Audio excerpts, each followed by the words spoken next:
João 4:13 a 15.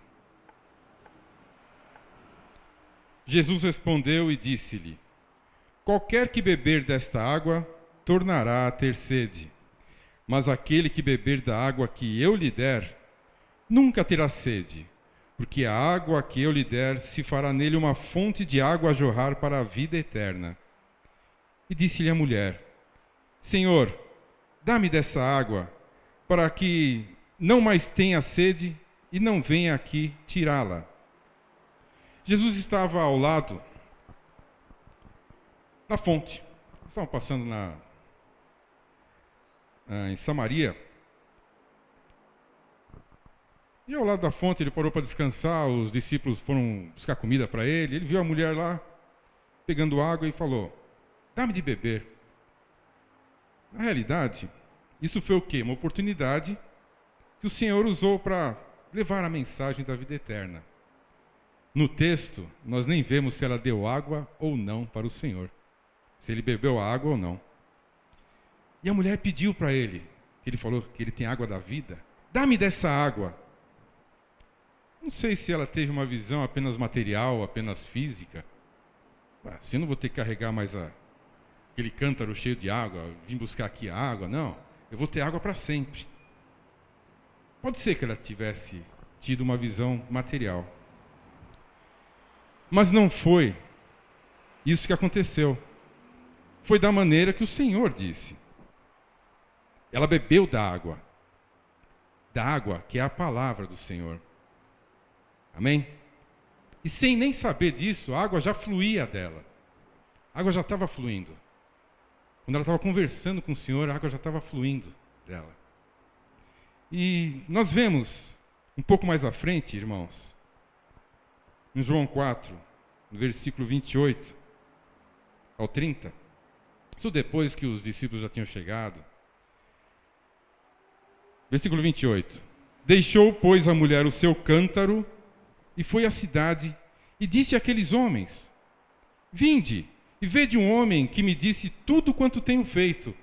Porventura não é este o Cristo? E saíram, pois, da cidade e foram ter com ele. Ela pregava a vinda do Messias, o Salvador. Mesmo sem saber, a fonte de água já fluía de dentro dela.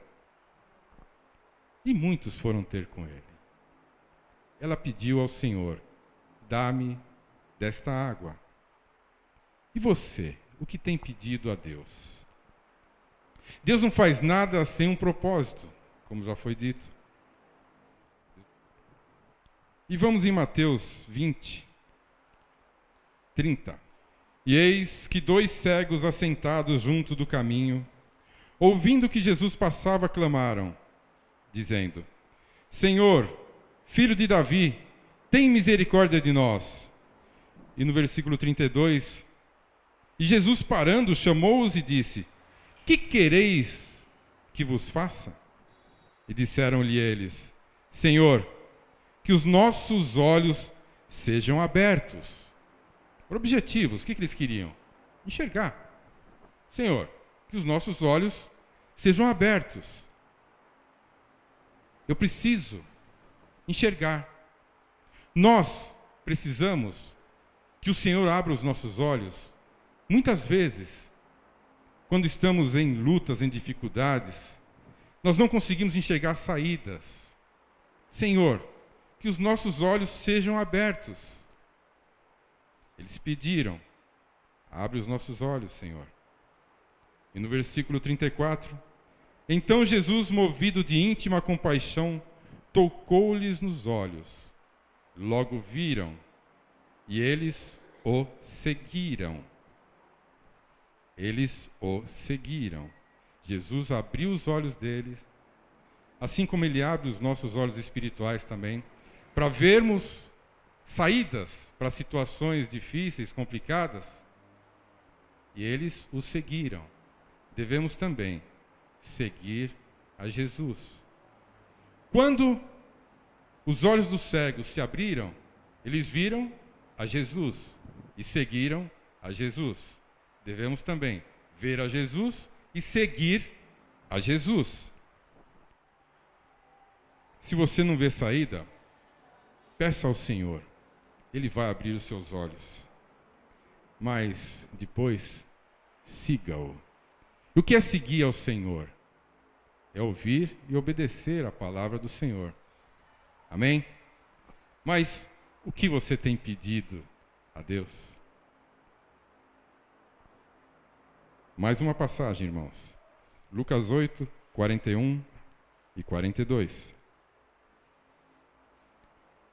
Filha de Jairo, né? E eis que chegou um varão de nome Jairo, que era príncipe da sinagoga. Prostrando-se aos pés de Jesus, rogava-lhe que entrasse em sua casa, porque tinha uma filha única, quase de 12 anos, que estava à morte. Jairo pediu por cura, pediu. Ele ainda não sabia que ela já havia falecido. Mas ele pediu para que o Senhor fosse curar, restaurar. E no versículo 56, depois da ressurreição da menina, no versículo 56 diz assim: e seus pais ficaram maravilhados. Ele lhes mandou que a ninguém dissessem o que havia sucedido. Mas, irmãos, Jesus pediu para que eles não falassem nada. Mas se nós lemos o texto todo, nós vamos ver que já tinha gente chorando na casa, porque a menina havia falecido. Como que a notícia de ressurreição de uma menina, de um milagre desse, ia ficar escondido, oculto? Não tinha jeito. Então, a fama do Senhor, o nome de Jesus, aquele poder que ele tinha, estava sendo propagado, divulgado, e o objetivo de Deus estava sendo alcançado. Porque a fama de Jesus, aquele que andava pela terra fazendo o bem, estava crescendo. E o que você tem pedido a Deus? Temos muitas passagens que falam dos pedidos que são feitos ao Senhor. Muitos pedem muitas coisas. Tem até uma turma que não queria saber muito dele, que mesmo assim pediu para ele. Lucas 8, 30 e 31. Endemoniado gadareno. No versículo 30, Lucas 8, 30. Perguntou-lhe Jesus, dizendo: qual é teu nome? E ele disse: Legião, porque tinham entrado nele muitos demônios, e rogaram-lhe que os não mandasse para o abismo. Até os demônios pedem para Jesus. Até os demônios pedem para Jesus. E Jesus atendeu o pedido deles. Por quê? Porque havia um propósito maior de Deus. Havia um propósito de tratamento para a cidade toda. E Jesus ordenou que eles entrassem nos porcos, os porcos se lançaram ao abismo e todos morreram. Isso foi um tratamento para a cidade, para os porqueiros, e também serviu para a libertação do endemoniado gadareno. Em Lucas 8:39, diz assim, Jesus falando por ex-endemoniado: torna para a tua casa e conta quão grandes coisas te fez Deus. E ele foi apregoando por toda a cidade quão grandes coisas Jesus lhe tinha feito. O que você quer do Senhor? O Senhor atendeu ao pedido dos demônios, porque ele tinha esse objetivo maior. Amém, irmãos? Mas o que eu quero dizer mesmo, irmãos, é ressaltar dois casos.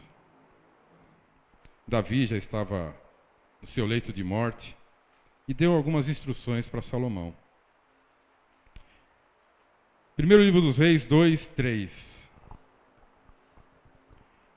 E guarda a observância do Senhor, teu Deus, para andares nos seus caminhos e para guardares os seus estatutos e os seus mandamentos e os seus juízos e os seus testemunhos, como está escrito na lei de Moisés, para que prosperes em tudo quanto fizeres, para onde quer que te voltares.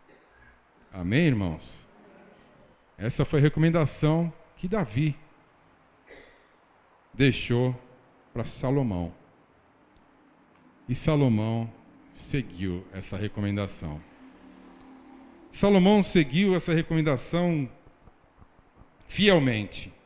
Ouviu, guardou e obedeceu. E Deus reconheceu o esforço e a dedicação de Salomão.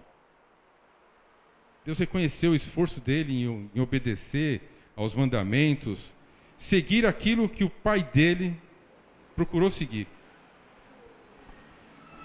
E logo em seguida, irmãos, no primeiro livro dos Reis, capítulo 3, versículo 5, diz assim a palavra do Senhor: E em Gibeão apareceu o Senhor a Salomão de noite em sonhos, e disse-lhe Deus: Pede o que quiseres que te dê.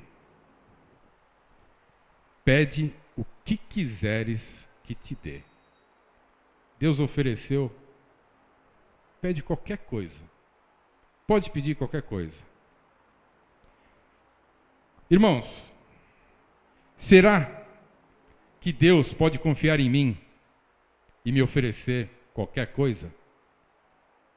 Será que Ele pode confiar em nós e falar assim: Davi, estou vendo o seu esforço, estou vendo como é que você está, pede qualquer coisa. Pede qualquer coisa.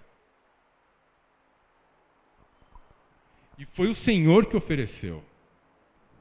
Quando o Senhor oferece, quando o Senhor fala, Ele não volta atrás. Nós temos a história de João Batista. Quando Herodias, a filha de Herodias, dançou para ele, ele falou para ela: pede qualquer coisa. Como ele era o rei, ele não podia voltar atrás. E ela pediu a cabeça de João Batista. Deus falou: pede qualquer coisa. Será que Ele pode confiar em mim? Ele atendeu ao pedido de Salomão, porque Salomão pediu sabedoria, deu sabedoria e muito mais, todos nós conhecemos a história. Mas o Senhor também pode não atender a pedidos de pessoas especiais,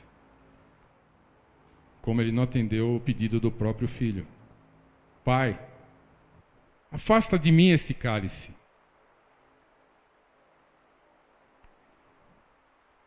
Ele não atendeu para que o objetivo maior, para que o propósito fosse alcançado.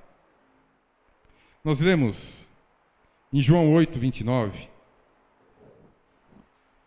mesmo não atendendo ao pedido do Senhor, Deus, Pai, não atendendo o pedido do Filho, o objetivo foi alcançado. Então, João 8, 29, diz assim, Jesus falando: E aquele que me enviou está comigo. O Pai não me tem deixado só, porque eu faço sempre o que lhe agrada. Mesmo o Senhor sempre agradando ao Pai, o Pai não atendeu.